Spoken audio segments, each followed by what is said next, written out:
नमो भगवते वासुदेवाय। नमः शिवाय। श्री गणेशाय नमः।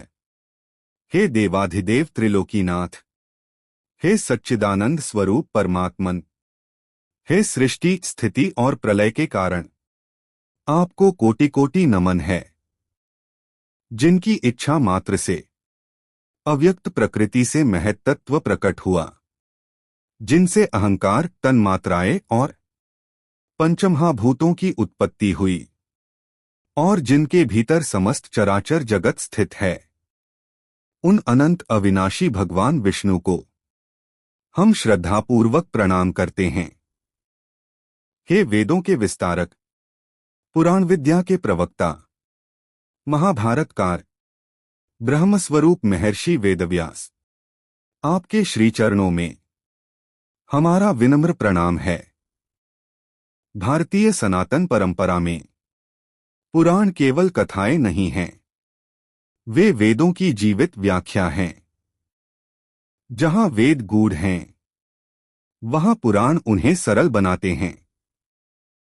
जहां तत्व सूक्ष्म है, वहां पुराण उसे दृष्टिगोचर कर देते हैं। आज हम जिस अध्याय का श्रवण करने जा रहे हैं, वह पद्म पुराण का एक अत्यंत गंभीर, दिव्य और तत्वपूर्ण प्रसंग है।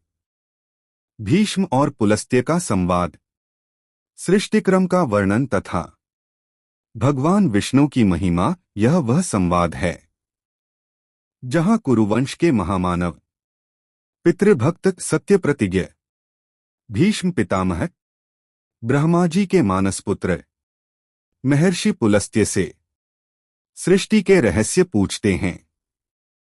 कैसे अव्यक्त से व्यक्त की यात्रा होती है, कैसे आकाश, वायु, अग्नि, जल और पृथ्वी क्रमशः प्रकट होते हैं, कैसे इंद्रिया, देवता, लोक, ग्रह और संपूर्ण ब्रह्मांड अस्तित्व में आता है, और सबसे महत्वपूर्ण, कैसे एक ही भगवान ब्रह्मा होकर सृष्टि करते हैं, विष्णु होकर पालन करते हैं और शिव होकर संहार करते हैं।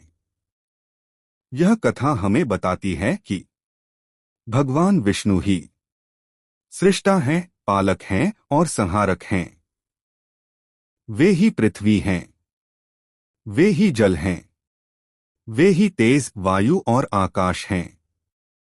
वे ही प्राणियों के भीतर जीवन बनकर स्थित हैं, और वे ही प्रलय के पश्चात शेषनाग पर योग निद्रा में संपूर्ण ब्रह्मांड को अपने भीतर समेट लेते हैं।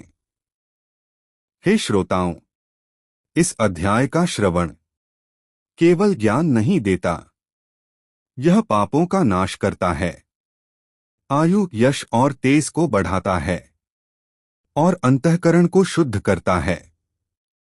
अतः मन को स्थिर कीजिए, चित्त को एकाग्र कीजिए और हृदय में श्रद्धा धारण कर इस दिव्य प्रसंग के लिए स्वयं को तैयार कीजिए। अब आरंभ होता है पद्म पुराण का वह पावन अध्याय जिसमें महर्षि सूत जी नैमिषारण्य के ऋषियों से कहते हैं, सूत जी कहते हैं, महर्षियों, जो सृष्टिरूप मूल प्रकृति के ज्ञाता तथा इन भावात्मक पदार्थे के दृष्टा हैं, जिन्होंने इस लोक की रचना की है, जो लोक तत्व के ज्ञाता तथा योगवेत्ता हैं, जिन्होंने योग का आश्रय लेकर संपूर्ण चराचर जीवों की सृष्टि की है और जो समस्त भूतों तथा अखिल विश्व के स्वामी हैं, उन सच्चिदानंद परमेश्वर को मैं नमस्कार करता हूँ। फिर ब्रह्मा, महादेव, इंद्र, अन्य लोकपाल तथा सूर्यदेव को एकाग्रचित्त से नमस्कार करके ब्रह्मस्वरूप वेदव्यास जी को प्रणाम करता हूँ। उन्हीं से इस पुराण विद्या को प्राप्त करके मैं आपके समक्ष प्रकाशित करता हूँ, जो नित्य सत्सत स्वरूप, अव्यक्त एवं सबका कारण है। वह ब्रह्मा ही महत्त्व से लेकर विशेष पर्यंत विशाल ब्रह्मांड की सृष्टि करता है। यह विद्वानों का निश्चित सिद्धांत है। सबसे पहले हिरण्यमय तेजोमय अप्ट में ब्रह्मा जी का प्रादुर्भाव हुआ। वह अंड सबोर जल से घिरा है। जल के बाहर तेज का घेरा और तेज के बाहर वायु का आवरण है। वायु आकाशा से और आकाश भूतादि तामस अहंकार से घिरा है। अहंकार को महत्तत्व ने घेर रखा है और महत्तत्व अव्यक्त मूल प्रकृति से घिरा है। उक्त अंड को ही संपूर्ण लोकों की उत्पत्ति का आश्रय बताया गया है। इसके सिवा इस पुराण में नदियों और पर्वतों की उत्पत्ति का बारंबार वर्णन आया है। मनवंतरों और कल्पों का भी संक्षेप में वर्णन है। पूर्व काल में ब्रह्मा जी ने महात्मा पुलस्त्य को इस पुराण का उपदेश दिया था। फिर पुलस्त्य ने इसे गडजाद्वधार हरिद्वार में भीष्म जी को सुनाया था। इस पुराण का पठन, श्रवण तथा विशेषतः स्मरण घन यश और आयु को बढ़ाने वाला एवं संपूर्ण पापों का नाश करने वाला है। जो द्विज अजड़ों और उपनिषदों सहित चारों वेदों का ज्ञान रखता है, उसकी अपेक्षा वह अधिक विद्वान है जो केवल इस पुराण का ज्ञाता है। प्लस इतिहास और पुराणों के सहारे ही वेद की व्याख्या करनी चाहिए, क्योंकि वेद अल्पज्ञ विद्वान से यह सोचकर डरता रहता है कि कहीं यह मुझ पर प्रहार न कर बैठे, अर्थ का अनर्थ न कर बैठे। तात्पर्य यह कि पुराणों का अध्ययन किए बिना वेदार्थ का ठीक ठीक ज्ञान नहीं होता। यह सुनकर ऋषियों ने सूत जी से पूछा, मुने, भीष्म जी के साथ पुलस्त्य ऋषि का समागम कैसे हुआ? पुलस्त्य मुनि तो ब्रह्मा जी के मानसपुत्र हैं। मनुष्यों को उनका दर्शन होना दुर्लभ है।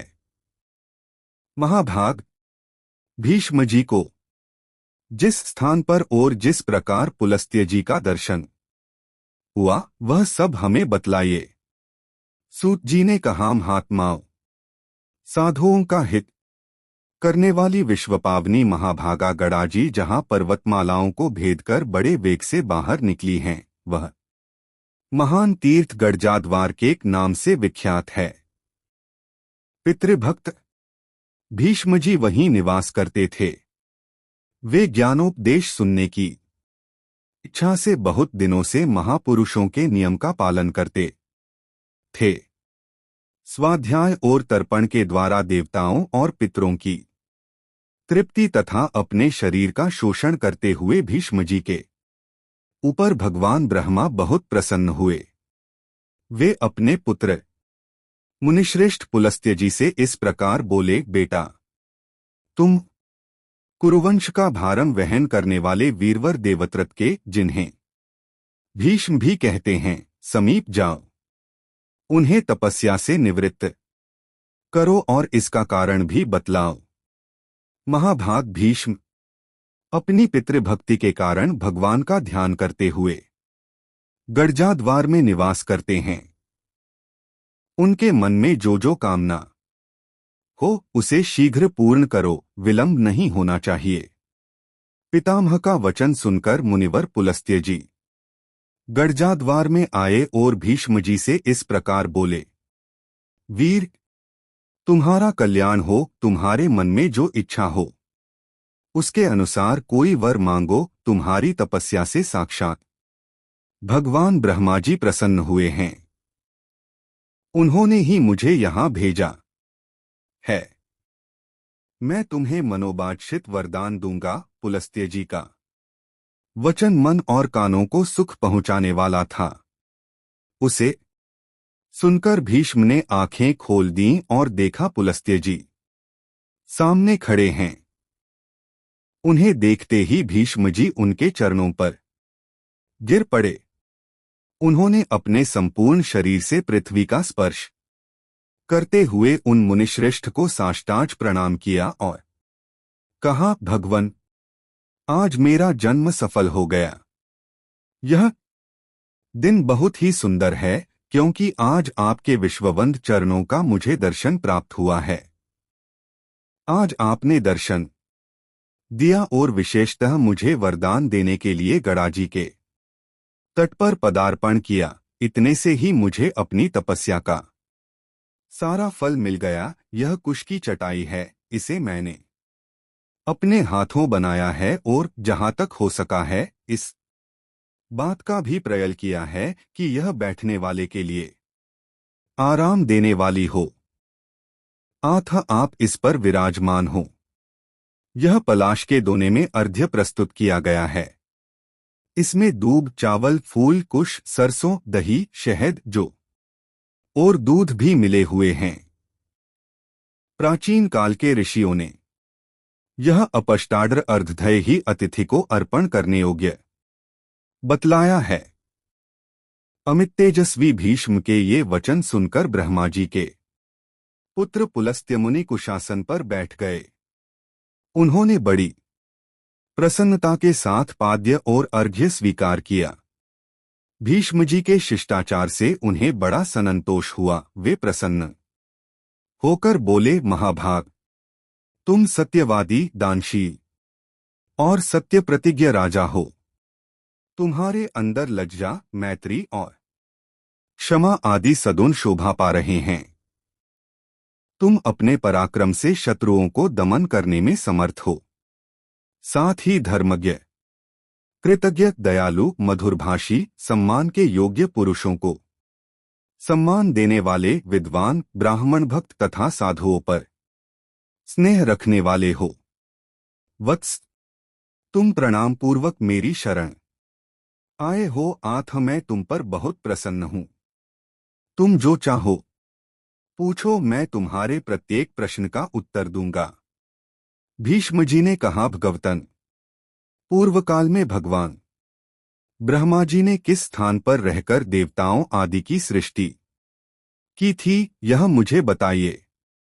उन महात्मा ने कैसे ऋषियों तथा देवताओं को उत्पन्न किया, कैसे पृथ्वी बनाई, किस तरह आकाश की रचना की और किस प्रकार इन समुद्रों को प्रकट किया, भयदूर पर्वत, वन और नगर कैसे बनाए, मुनियों, प्रजापतियों, श्रेष्ठ सप्तर्षियों और भिन्न भिन्न वर्णों को, वायु को, गंधर्वों, यक्षों, राक्षसों, तीर्थों, नदियों, सूर्यादि ग्रहों तथा तारों को भगवान ब्रह्मा ने किस तरह उत्पन्न किया, इन सब बातों का वर्णन कीजिए।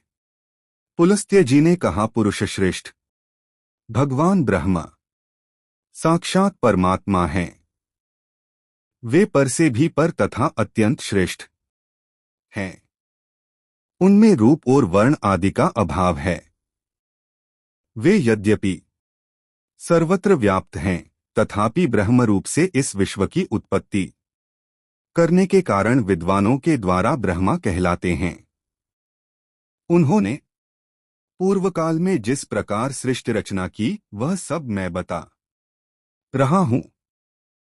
सुनो, सृष्टि के प्रारंभ काल में जब जगत के स्वामी ब्रह्मा जी कमलू के आसन से उठे, तब सबसे पहले उन्होंने महत्तत्व को प्रकट किया। फिर महत्तत्व से वैकारिक, सात्विक, तेजस, राजस तथा भूतादि रूप तामस, तीन प्रकार का अहड्डूर उत्पन्न हुआ, जो कर्मेंद्रियों सहित पांचों ज्ञानेंद्रियों तथा पन्नभूतों का कारण है। पृथ्वी, जल, तेज, वायु और आकाश ये पांच भूत हैं। इनमें से एक एक के स्वरूप का क्रमशः वर्णन करता हूं। भूतादि नामक तामस अहड्डार ने विकृत होकर शब्द तन्मात्रा को उत्पन्न किया। उससे शब्द गुण वाले आकाशा का प्रादुर्भाव हुआ। भूतादि तामस अहल्लार ने शब्द तन्मात्रारूप आकाश को सब ओर से आच्छादित किया। तब शब्द तन्मात्रारूप आकाश ने विकुत होकर स्पर्श तन्मात्रा की रचना की। उससे अत्यंत बलवान वायु का प्राकट्य हुआ, जिसका गुण स्पर्श माना गया है। तदंतर आकाश से आच्छादित होने पर वायु तत्व में विकार आया और उसने रूप तन्मात्रा की सृष्टि की। वह वायु से अग्नि के रूप में प्रकट हुई। रूप उसका गुण कहलाता है। तत्पश्चात स्पर्श तन्मात्रा वाले वायु ने रूप तन्मात्रा वाले तेज को सब ओर से आवृत किया। इससे अभ्नितत्व ने विकार को प्राप्त होकर रस तन्मात्रा को उत्पन्न किया। उससे जल की उत्पत्ति हुई, जिसका गुण रस माना गया है। फिर रूप तन्मात्रा वाले तेज ने रस तन्मात्रा रूप जल तत्व को सब ओर से आच्छादित किया। इससे विकृत होकर जल तत्व ने गंध तन्मात्रा की सृष्टि की, जिससे यह पृथ्वी उत्पन्न हुई। पृथ्वी का गुण गंध माना गया है। इंद्रियां तेजस कहलाती हैं, क्योंकि वे राजस अहड्डार से प्रकट हुई हैं। इंद्रियों का अधिष्ठाता 10 देवता वैकारिक कहे गए हैं, क्योंकि उनकी उत्पत्ति सात्विक अहड्डार से हुई है। इस प्रकार इंद्रियों के अधिष्ठाता 10 देवता और 11वां मन्ये वैकारिक माने गए हैं। त्वचा, चक्षु, नासिका, जिह्वा और श्रोत्रेय 5 इंद्रियां शब्दादि विषयों का अनुभव कराने के साधन हैं। आठ इन पांचों को बुद्धियुक्त अर्थात ज्ञानेंद्रिय कहते हैं। गुदा, उपस्थ, हाथ, पैर और वाकुए क्रमशः मलत्याग, मैथुनजनित सुख, शिल्प निर्माण, हस्तकौशल, गमन और रब्दोच्चारण इन कर्मों में सहायक हैं। इसलिए इन्हें कर्मेंद्रिय माना गया है। वीर, आकाश, वायु, तेज, जल और पृथ्वी ये क्रमशः रब्दादि उत्तरोत्तर गुणों से युक्त हैं, अर्थात आकाश का गुण शब्द, वायु के गुण शब्द और स्पर्श, तेज के गुण शब्द स्पर्श और रूप, जल के शब्द स्पर्श रूप और रस तथा पृथ्वी के शब्द स्पर्श रूप रस एवं गंधे सभी गुण हैं। उक्त पांचों भूत शांत, घोर और मूढ़ हैं, अर्थात सुख, दुहक और मोह से युक्त हैं। आठ ये विशेष कहलाते हैं। ये पांचों भूत अलग अलग रहने पर भिन्न भिन्न प्रकार की शक्तियों से संपन्न हैं। आठ परस्पर संगठित हुए बिना पूर्णतया मिले बिना ये प्रजा की सृष्टि करने में समर्थ न हो सके। इसलिए परमपुरुष परमात्मा ने संकल्प के द्वारा इनमें प्रवेश किया। फिर तो महत्त्व से लेकर विशेष पर्यंत सभी तत्व पुरुषद्वा अधिष्ठित होने के कारण पूर्ण रूप से एकत्व को प्राप्त हुए। इस प्रकार परस्पर मिलकर तथा एक दूसरे का आश्रय ले उन्होंने अंड की उत्पत्ति की। भीष्म जी उस अनपष्ठ में ही पर्वत और द्वीप आदि के सहित समुद्र, ग्रहों और तारों सहित संपूर्ण लोक तथा देवता, असुर और मनुष्यों सहित समस्त प्राणी उत्पन्न हुए हैं। वह अपने पूर्व की अपेक्षा 10 गुने अधिक जल, अग्नि, वायु, आकाश और भूतादि अर्थात तामस अहड्डार से आवृत है। भूतादि महत्तत्व से घिरा है तथा इन सबके सहित महत्तत्व भी अव्यक्त, प्रधान या मूल प्रकृति के द्वार आवृत है। भगवान विष्णु स्वयं ही ब्रह्मा होकर संसार की सृष्टि में प्रवृत्त होते हैं तथा जब तक कल्प की स्थिति बनी रहती है तब तक वे ही युग युग में अवतार धारण करके समूची सृष्टि की रक्षा करते हैं। वे विष्णु सत्वगुण धारण किए रहते हैं, उनके पराक्रम की कोई सीमा नहीं है। राजेंद्र, जब कल्प का अंत होता है तब वे ही अपना तमः प्रधान रौद्र रूप प्रकट करते हैं और अत्यंत भयानक आकार धारण करके संपूर्ण प्राणियों का संहार करते हैं। इस प्रकार सब भूतों का नाश करके संसार को एकार्णव के जल में निमग्न कर वे सर्वरूपधारी भगवान स्वयं शेषनाग की दनया पर शयन करते हैं। फिर जागने पर ब्रह्मा का रूप धारण करके वे नए सिरे से संसार की सृष्टि करने लगते हैं। इस तरह एक ही भगवान जनार्दन सृष्टि पालन और संहार करने के कारण ब्रह्मा, विष्णु तथा शिव नाम धारण करते हैं। वे प्रभु सृष्टा होकर स्वयं अपनी ही सृष्टि करते हैं, पालक होकर पालनीय रूप से अपना की पालन करते हैं और संहारकारी होकर स्वयं अपना ही संहार करते हैं। पृथ्वी, जल, तेज, वायु और आकाश सब वे ही हैं, क्योंकि अविनाशी विष्णु ही सब भूतों के ईश्वर और विश्वरूप हैं। इसलिए प्राणियों में स्थित सर्ग आदि भी उन्हीं के सहायक हैं।